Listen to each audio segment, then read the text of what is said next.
Hi welcome नमस्कार दोस्तों, science and nature page पे आपका स्वागत है। विज्ञान से जुड़ी मनोरंजक खबरों के लिए आप हमारे पेज को लाइक करें, सब्सक्राइब करें और शेयर करना ना भूलें। आज हम आपके लिए बहुत ही इंटरेस्टिंग टॉपिक लाए हैं जो कि मंगल ग्रह के बारे में है। मंगल ग्रह के बारे में बहुत सी जानकारी आपने पढ़ी होंगी, देखी होंगी, सुनी होंगी, लेकिन आज के इस वीडियो में आपको कुछ ऐसे तत्वों के बारे में बताएंगे, कुछ ऐसी जानकारी देंगे जिनको आपने पहले कभी भी सुना नहीं होगा।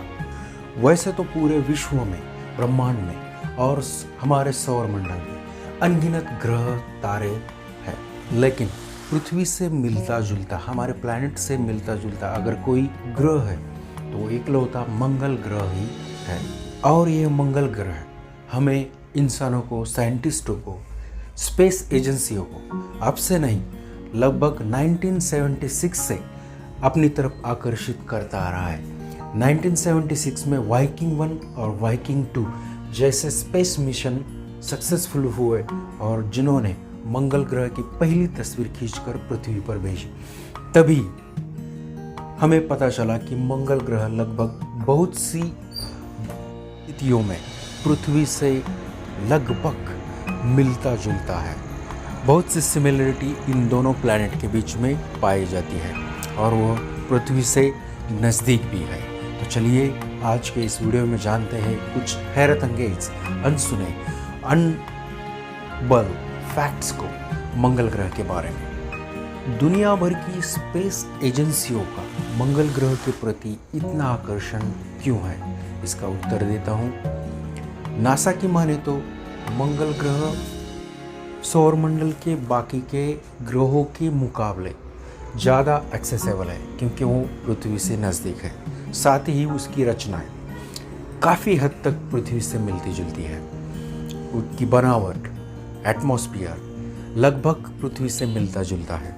साथ ही अगर किसी कारणवश पृथ्वी पे जीवन का अस्तित्व खत्म होने की कगार पे आता है, नष्ट हो सकता है, तो ऐसी परिस्थिति में मनुष्य, मानव प्राणी अनादर दूसरे ग्रह पे अपना जीवन बसा सकता है। वो बसाने योग्य इकलौता सौरमंडल का ग्रह मंगल ग्रह ही है। साथ ही भूतकाल में मंगल ग्रह पर जीवन के अस्तित्व के सबूत भी मिले हैं। इसमें से पहला सबूत 1984 को मिला, जब जियोलॉजिस्ट रॉबर्ट स्कोर और उनके सहवैज्ञानिकों का एक गट अंटार्कटिका के खंड में अपनी प्रयोग एक्सपेरिमेंट के लिए छानबीन कर रहे थे। अंटार्कटिका खंड में एलन हिल एरिया में वो अपने प्रयोग के लिए छानबीन कर रहे थे। तभी बर्फ से ढकी पूरी सतह पर एक पत्थर का टुकड़ा तेजी से उभर कर आ रहा था, उनकी आंखों में भर रहा था। साइंटिस्टों के गट को और रॉबर्ट स्कोर को ये समझने में ज़्यादा देर नहीं लगी कि ये पत्थर अलग किस्म का है। उन्होंने उस पत्थर को अपने साथ लिया और लेबोरेटरी में जब उसके परीक्षण किए, टेस्ट किए, तो नतीजे हैरत अंगेज निकले। वह पत्थर पृथ्वी का नहीं था, जबकि वह पत्थर मंगल ग्रह से आया हुआ था और वो 1, 2, 3 साल पहले नहीं, लगभग 13,000 वर्ष पूर्व वो मंगल से टूटकर पृथ्वी पे आके गिरा हुआ पत्थर था। जब उन साइंटिस्टों ने उस पत्थर की डिटेल में टेस्ट किए, तब उस पत्थर में उन्हें PaH यानी कि पॉलीसाइक्लिक एरोमेटिक हाइड्रोकार्बन मिला, जो कि एक सजीव प्राणियों के अंदर पाया जाता है, स्पेशली बैक्टीरिया में। यह पुख्ता सबूत था कि भूतकाल में मंगल ग्रह पर सजीव अस्तित्व में थे और यह पत्थर उसका पुख्ता सबूत है। यह पत्थर अभी भी लेबोरेटरी में हमें दिखाई देता है, जबकि यह एलन हिल एरिया में मिला, इसलिए इसका नाम ALH 84001 रखा गया है। अब बात करते हैं मंगल ग्रह की खूबियों के बारे में। इसमें से सबसे पहली खूबी है ओलंपस मॉन्स।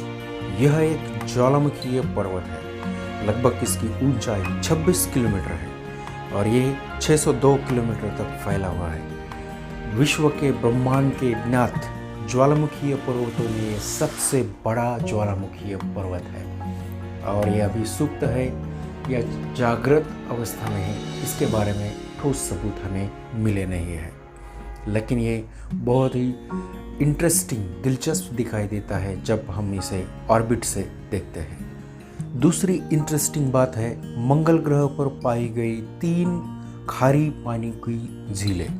इन झीलों के बारे में नासा और यूरोपीय स्पेस एजेंसी के साइंटिस्टों ने हाल ही में नेचर एस्ट्रोनॉमी मैगजीन में एक आर्टिकल लिखा था। उसमें उन्होंने बताया है कि यह झीलें लगभग 75,000 वर्ग किलोमीटर तक सतह के नीचे, मंगल ग्रह की सतह के नीचे फैली हुई है। इसमें से सबसे बड़ी जो झील है वो लगभग 30 किलोमीटर तक लंबी है और बाकी के 2 झीलों कुछ ही किलोमीटर तक चौड़ी है। सतह के नीचे झीलों का मिलना यानी जीवन का अस्तित्व। अभी तो हमारे समझ में आ रहा है कि भूतकाल में मंगल ग्रह पर जीवन का अस्तित्व था, लेकिन ऐसा क्या हुआ कि एकाएक यह अस्तित्व जीवन का पूरी तरह से नष्ट हो गया और मंगल ग्रह बंजर बन गया। यहाँ का पानी, यहाँ का ऑक्सीजन उड़कर भाप बन गया और यह बंजर बन गया। इसके बारे में हमें तभी डिटेल जानकारी मिल सकती है जब साइंटिस्ट मंगल ग्रह की सतह पर खुद उतर सके।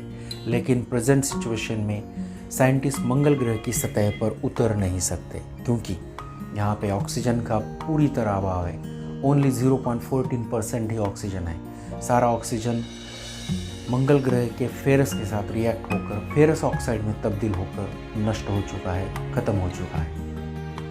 यह हमारे पृथ्वी के साथ भी हो सकता है।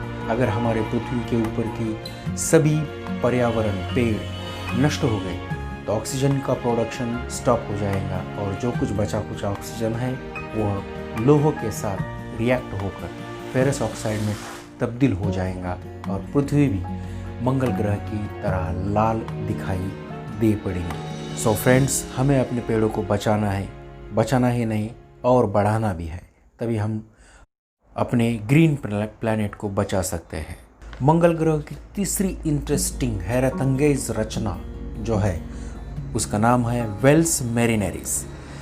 पृथ्वी की सबसे बड़ी घाटी जो कि ग्रैंड कैनियन नाम से जानी जाती है, जिसको कोलोराडो नदी के द्वारा बनाई गई हुई ये घाटी है। इसकी लंबाई लगभग 400 किलोमीटर तक है और इसकी गहराई 2 किलोमीटर तक है। कोलोराडो नदी को ये घाटी बनाने में लगभग 60 लाख साल लगे, ऐसा साइंटिस्टों का मानना है। और मंगल ग्रह पर ये जो वेल्स मैरिनेरिस है, इसकी रचना आप देखेंगे तो चौंक जाएंगे। मंगल ग्रह की भूमध्य रेखा पर यह वेल्स मैरिनेरिस घाटी दिखाई देती है। इसकी लंबाई 4000 किलोमीटर है, इसकी चौड़ाई 200 किलोमीटर है और इसकी गहराई 7 किलोमीटर है। साइंटिस्ट इतनी बड़ी घाटी कैसे बनी होगी, कितने साल लगे होंगे, कौन सी ऐसी नदी यहाँ से बह रही होगी जिसने इतनी बड़ी हैरतअंगेज घाटी को जन्म दिया, इसके बारे में अभी भी साइंटिस्ट अटकलें ही लगा रहे हैं, पुख्ता सबूत नहीं मिले हैं। अगली इंटरेस्टिंग बात है मंगल ग्रह के बारे में, मार्शियन ड्यून। यह तस्वीर नासा के क्यूरियोसिटी रोवर ने 2017 में भेजी है। इसमें मंगल ग्रह की सतह पर रेत के पहाड़ की तरह आकृतियाँ देखी जा रही है जो कि सूरज की रोशनी के साथ उभर कर आ रही है, चमकीली दिख रही है और बहुत ही खूबसूरत दिखाई देती है। मंगल ग्रह पर खनिजों के टीले हैं जो कि नीले, हरे और लाल रंग के हैं। ऐसे में सूरज की रोशनी अगर इन पर गिरती है तो ये बहुत ही दिलकश दिखाई पड़ते हैं। इन तथ्यों को देखकर आप ये अंदाज तो लगा ही सकते हैं कि भूतकाल में मंगल ग्रह पर जीवन अस्तित्व था। हालांकि रिसर्च में अभी नासा के कुछ साइंटिस्टों ने मंगल ग्रह की रेत में पेड़ पौधों के निर्माण के लिए परीक्षण किया गया है और वह 100% सक्सेसफुल साबित हो चुका है। यानी कि दुनिया भर के साइंटिस्ट मंगल ग्रह पर पेड़ पौधों के निर्माण की तैयारी कर रहे हैं। सो फ्रेंड्स, इन सब तथ्यों को जानने के बाद आप यह बिल्कुल कह सकते हैं कि भूतकाल में तो पता ही नहीं, लेकिन फ्यूचर में मंगल ग्रह पर जीवन का अस्तित्व निर्माण हो सकता है। सो फ्रेंड्स, इसी के साथ मैं यह वीडियो ख़त्म करता हूँ। आपको ये वीडियो कैसा लगा ये मुझे कमेंट में लिखिए, और भी इंटरेस्टिंग टॉपिक जानने के लिए, समझने के लिए, देखने के लिए हमारे इस चैनल को सब्सक्राइब कीजिए।